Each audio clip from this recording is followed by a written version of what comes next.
Hello guys, welcome to our channel maths concept academy. तो मैंने आपको बताया था कि मेरे पापा हॉस्पिटलाइज हैं, तो इसलिए मैं दिल्ली आया था उन्हें देखने के लिए। इसलिए मैं आपको अपडेट नहीं दे पाया, लेकिन अभी रास्ते में मैं थोड़ा खाना खाने रुका तो मैंने कहा आपको अपडेट दे दिया जाए।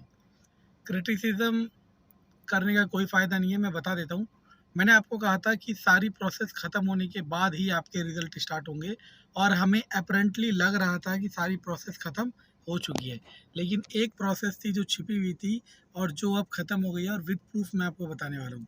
वो प्रोसेस है आपकी, जब ये ट्रांसफ़र पॉलिसी आई थी तो मैंने कहा था बहुत सारे टीचर्स ने, एम्प्लॉयज़ ने केस करा हुआ था कि वो ट्रांसफ़र के लिए एलिजिबल थे या नहीं थे, क्योंकि जो ट्रांसफ़र पॉलिसी के पॉइंट्स थे उनके अकॉर्डिंग वो एलिजिबल नहीं थे, लेकिन उन पे जेन्युइन कॉज था।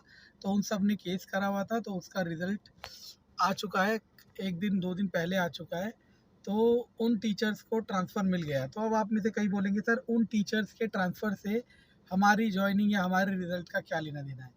क्योंकि मान लो कोई टीचर किसी हार्ड स्टेशन को मांग रहा है और वहाँ पे उन्होंने डायरेक्ट वाली भर्ती का कोई एम्प्लॉय भेज दिया, तो वो सारा गड़बड़ कर देगा। तो ये जो प्रोसेस थी, जिन्होंने केस कर रखा था, वो सारे एम्प्लॉयज़, उनमें से जिसके जेन्युइन कॉज थे वो जीत चुके हैं और उन्हें ट्रांसफ़र उनकी मनचाही जगह मिल चुकी है। हमारे स्कूल में भी पीआरटी म्यूज़िक टीचर आई हैं, तो वो भी वही केस था।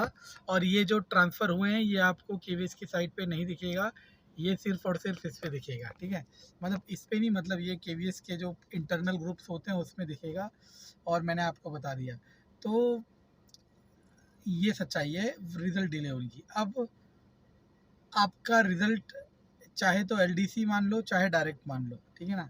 एलडीसी को अब थोड़ा प्रायोरिटी कम दिया जा रहा है, क्योंकि एलडीसी में आपका वाइस प्रिंसिपल वगैरह का आ चुका है। अब बाकी एलडीसी एक ही दिन में सारे आ जाएंगे। तो अब जो रिज़ल्ट बचे हैं वो डायरेक्ट रिक्रूटमेंट के बचे हैं। तो अब इसके हिसाब से जो नई डेट आई है रिज़ल्ट की, मैं बार बार नहीं लाता डेट, ठीक है ना? आप लोगों को लग रहा है, अच्छा आप में से कईयों को लग रहा है मैं वीडियो बनाने के लिए करता हूँ तो मैं डेली वीडियो डालता। डेली वीडियो नहीं डालता, जब कोई काम की होती है तभी आपको डालते, ताकि आप डीमोटिवेट होने से बचे और गलत इन्फॉर्मेशन पाने से बचे। आज आपका सितंबर है, अब आप ये लिख के ले लो, आज आपके पास 8 या 9 सितंबर, आई थिंक 9 सितंबर है, ठीक है?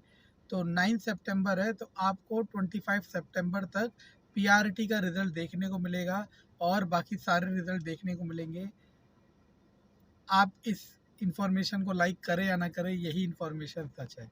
और केवीएस में होने का सबसे बड़ा ड्रॉबैक क्या होता है, उस पर मैं वीडियो बना चुका हूँ, इसके बाद अपलोड होगी, क्योंकि ये वीडियो ज़्यादा प्रायोरिटी रखता है और उससे मैं गुजर चुका हूँ। और मैं आपको अपना एक्सपीरियंस शेयर करूँगा कि केवीएस में, जैसे केवीएस के एम्प्लॉय या बहुत सारे गवर्नमेंट एम्प्लॉय ये डिमांड करते हैं कि हमें ओपीएस मिले, ओल्ड पेंशन स्कीम।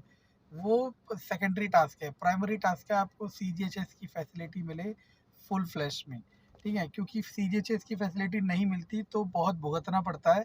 सभी भुगत रहे केवीएस में, कुछ लोग नहीं भुगत रहे, जिनमें कुछ रीजंस में ये फैसिलिटी है, जिनमें नहीं है वो भुगत रहे। तो हमारे में नहीं थी तो हम भुगत रहे हैं जो भी खर्चा होता है, क्योंकि गवर्नमेंट जॉब की तैयारी इसीलिए करी जाती है कि हम लोगों को हर तरीके से फाइनेंशियल एड मिले, चाहे सैलरी से समझो, चाहे फिर मेडिकल बेनिफिट्स में समझो। तो ये हमारे लिए बहुत हुआ, खर्चा हुआ, लेकिन सारा खर्चा हमने दिया, स्कूल से एक भी नहीं मिलेगा। इसीलिए केवीएस को ऑटोनोमस बॉडी कहा जाता है। तो चलो हटाओ, तो आप ये मान के चलो सितंबर में 25 तक आपको पीआरटी का रिजल्ट देखने को मिलेगा, केवीएस पीआरटी। और अब बाकी रिजल्ट आने वाले हैं, क्योंकि स्टे वालों का रिजल्ट आ चुका है। धन्यवाद।